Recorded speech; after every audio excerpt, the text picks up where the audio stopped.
मैं हुकम सिंह राठौड़। आप देख रहे हैं हिंदू राज यूट्यूब चैनल। तो हम बात करने वाले हैं आज महाराणा संग्राम सिंह के बारे में। दिल्ली की सत्ता पर सल्तनत हिंद का परचम लहरा रहा था, जिसका सुल्तान था इब्राहिम लोधी। और इधर गुजरात में बादशाह बहादुर शाह की अपनी सल्तनत कायम हो चुकी थी। इन्हीं राज्यों से गुजरते हुए बीच में पड़ता था मेवाड़। मेवाड़ हमेशा से दिल्ली की आंख में चुभता था, क्योंकि दिल्ली के सुल्तान मेवाड़ के महायोद्धा विषम घाटी पंचानन राणा हमीर सिंह के शौर्य की आग में कई बार तप चुके थे। खैर, इस समय मेवाड़ में राणा रायमल का राज हुआ करता था, जिनके 3 पुत्र थे, कुंवर पृथ्वीराज, कुंवर जयमल और सबसे छोटा पुत्र था राणा संग्राम सिंह। ये तीनों भाई एक रोज अपने गुरु के आश्रम जाते हैं। गुरु बालक संग्राम सिंह के हाथ को देखकर बताता है कि तेरी तलवार से सल्तनतें कांपेगी। जहां तेरा ध्वज लहराएगा वहां आसपास भी कोई शत्रु नहीं भटकेगा। नगर नगर में तेरी धाक कायम होगी। बहुत जल्द तू मेवाड़ का भावी सम्राट बनेगा। गुरु की इस भविष्यवाणी को सुन बड़े भाई कुंवर पृथ्वीराज ने कहा, ये सब मात्र बातें हैं। मेवाड़ का राणा तो बड़ा पुत्र ही बनेगा। इस पर कुंवर संग्राम सिंह ने कहा, भाई साहब, जिसकी ताकत उसकी सत्ता। संग्राम सिंह के ऐसे वचनों को सुनकर दोनों भाइयों का आपस में झगड़ा छिड़ गया। इसी लड़ाई में पृथ्वीराज ने बालक संग्राम सिंह की एक आंख फोड़ दी। इसी बात से नाराज बालक संग्राम सिंह रात के अंधियारे में मेवाड़ किले से अजमेर निकल गए, जहां करमचंद पवार ने उनको आश्रय दिया। अजमेर में रहकर राणा ने कई युद्ध कलाओं में महारत हासिल की। तपस्या के ताप में तप कर बालक संग्राम सिंह सोना बन रहा था। बालक संग्राम सिंह अब युवा हो चला था। खून में गर्मी, जिगरे में फौलाद और ऊंचे तेवर होना लाजमी था, क्योंकि वीर राणा कुंभा के ही रक्त बीज थे। यही समय था जब संग्राम सिंह ने मेवाड़ धरा की सियासत को पलट कर रख दिया। इस समय तक संग्राम सिंह के दोनों भाइयों का स्वर्गवास हो चुका था।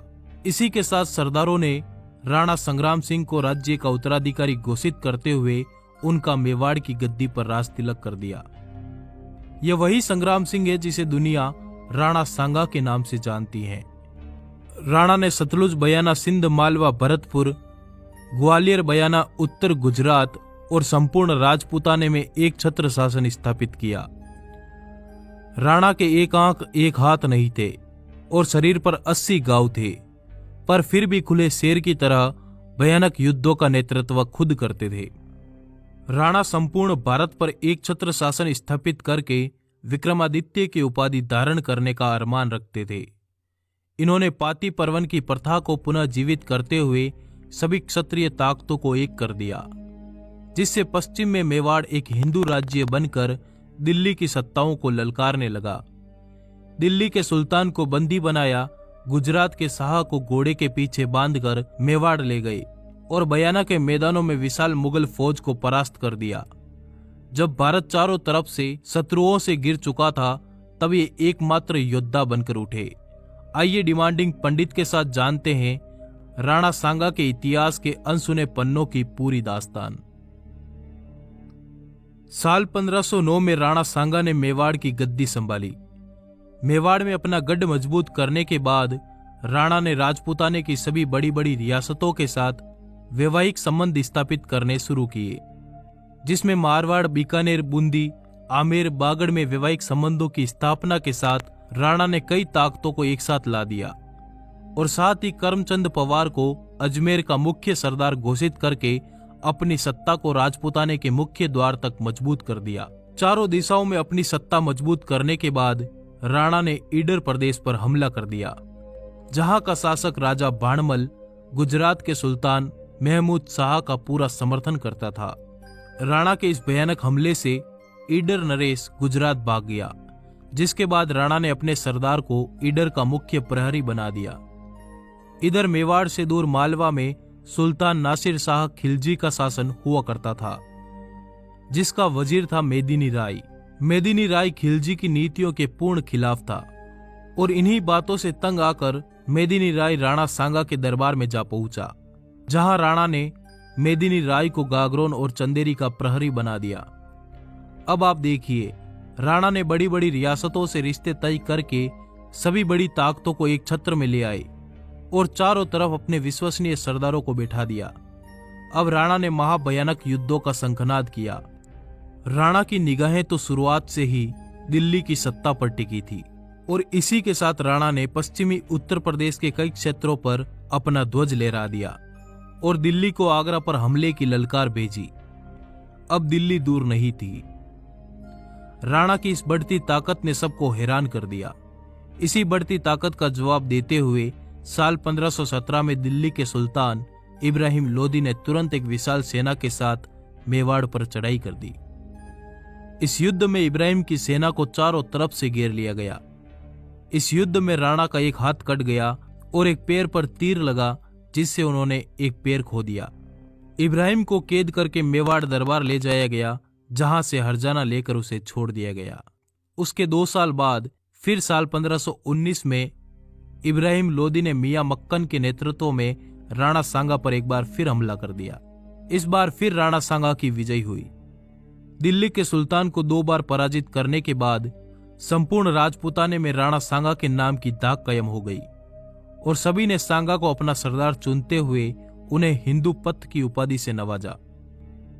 साल 1518 में मालवा के सुल्तान महमूद खिलजी ने गागरोन पर दावे बोलना शुरू कर दिया, जिसके बाद राणा सांगा और महमूद की सेना के बीच घनघोर युद्ध हुआ।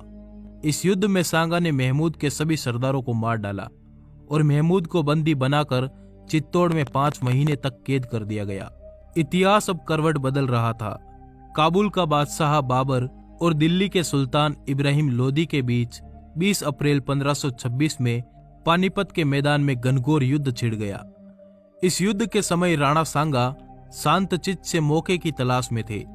उनको लगता था कि बाबर इब्राहिम को मारकर कुछ दिन दिल्ली में रहेगा, फिर वापस लौट जाएगा, पर ऐसा नहीं था। बाबर ने इब्राहिम को मारकर दिल्ली पर अपनी सत्ता कायम कर दी। अब भारत की स्थितियां काफी बदल चुकी थी। दिल्ली की सत्ता पर सल्तनतें मुगलिया कायम हो गई थी और इधर मेवाड़ एक बहुत बड़ा हिंदू साम्राज्य बन चुका था, जिसका विस्तार दिल्ली को छूता था। बाबर स्पष्ट था कि जब तक राणा सांगा जैसा योद्धा है, तब तक वो भारत पर मजबूत शासन स्थापित नहीं कर पाएगा। और इसी के तहत बाबर अपनी विशाल सेना के साथ फतेहपुर सीकरी में अपना डेरा डालकर बयाना दुर्ग पर अधिकार जमा लेता है। मेवाड़ी सरदार भागता हुआ पहुंचा मेवाड़ दरबार में और राणा को सूचना दी कि काबुल की ओर से आई विशाल सेना ने हमारे दुर्ग पर कब्जा कर लिया और आपको युद्ध की चुनौती भेजी है। राणा को चुनौती का समाचार मिलते ही राणा ने महायुद्ध का ऐलान कर दिया। संपूर्ण राजपूताने में पाती परवन का संदेश भिजवाया गया, जिसके तहत सभी क्षत्रिय ताकतें राणा के छत्र के नीचे एक साथ मिलकर महासेना का रूप धारण कर चुकी थी और निकल पड़े बयाना की तरफ। भयानक शंखनाद के साथ युद्ध का ऐलान किया गया। मारवाड़ नरेश मालदेव राठौड़ ने युद्ध की रणनीति तय की। बूंदी बागड़ से उदय सिंह, अजमेर आमेर के पृथ्वीराज, बीकानेर के कल्याणमल, ग्वालियर और बड़ी बड़ी रियासतों के महाराजों तथा अफगानी सरदारों ने राणा सांगा के नेतृत्व में 16 फरवरी 1526 को बाबर की सेना को चारों तरफ से घेर लिया और बयाना के किले पर फिर से केसरिया ध्वज लहरा दिया गया। यह बाबर की सेना की पहली हार थी, पर बाबर भी कोई छोटा मोटा बादशाह नहीं था। इतिहास बताता है कि उसकी नेतृत्व शक्ति गजब की थी। जब मुगल सेना ने इतनी विशाल महासेना का करारा प्रहार देखा तो उन्होंने पुनः युद्ध में जाने से मना कर दिया, जिसके बाद बाबर ने सेना को कई लालच दिए, पर सेना काबुल जाने की तैयारी कर चुकी थी। अंत में बाबर ने धर्म युद्ध या जिहाद का नारा लगाया, जिसके बाद सेना वापस इकट्ठा होने लगी। इतिहास बताता है कि राणा सांगा ने बयाना पर केसरिया ध्वज लहराकर शांति कर ली, जबकि उनको तुरंत दिल्ली पर दावा बोलना चाहिए था। ऐसा न करने के कारण बाबर ने फिर से सेना तैयार की और 1 महीने बाद 17 मार्च 1527 खानवा भरतपुर के मैदानों में फिर युद्ध की तैयारियां शुरू कर दी।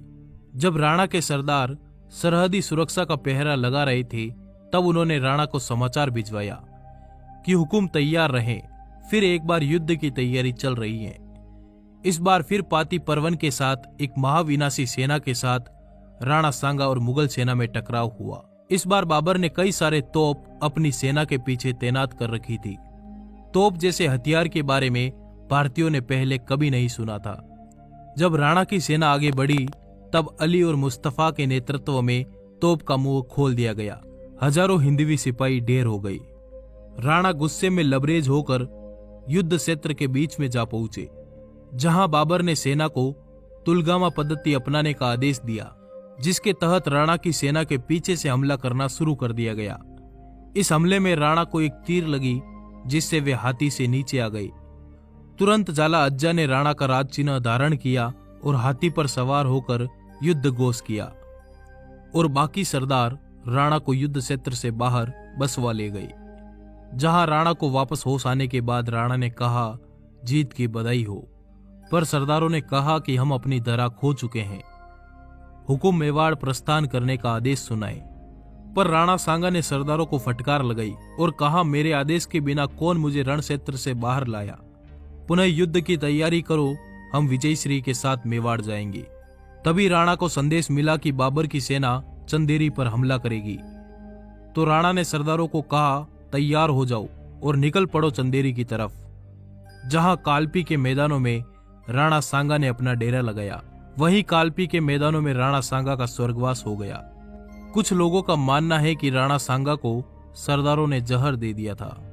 पर कुछ भी हो, राणा सांगा का संपूर्ण जीवन अखंड भारत के निर्माण में बीता। उन्होंने बाबर के युद्ध से पहले लगभग 18 युद्ध जीतकर अपनी सत्ता दिल्ली तक ले गए थे। इतिहास के पन्ने बताते हैं कि राणा सांगा एक बुद्धिमान, युद्ध प्रेमी, साम्राज्य विस्तार की सोच वाले एक महान योद्धा थे। अगर वो अपने सपनों में कामयाब हो जाते तो आज भारत की दशा कुछ और होती। बाबर ने खुद बाबरनामा में लिखवाया कि राणा सांगा अपनी वीरता और तलवार के बल पर अत्यधिक शक्तिशाली हो गया था। वास्तव में उसका राज्य चित्तौड़ में था। मांडू के सुल्तानों के राज्य के पतन के कारण उसने बहुत से स्थानों पर अधिकार जमा लिया। उसका मुल्क 10 करोड़ की आमदनी का था। उसकी सेना में 1 लाख सवार थे। उसके साथ 7 बड़े और 104 छोटे सरदार हमेशा तैनात रहते थे। उसके 3 उत्तराधिकारियों में से यदि एक भी वैसा ही वीर और योग्य होता तो मुगलों का राज्य हिंदुस्तान में जम न पाता।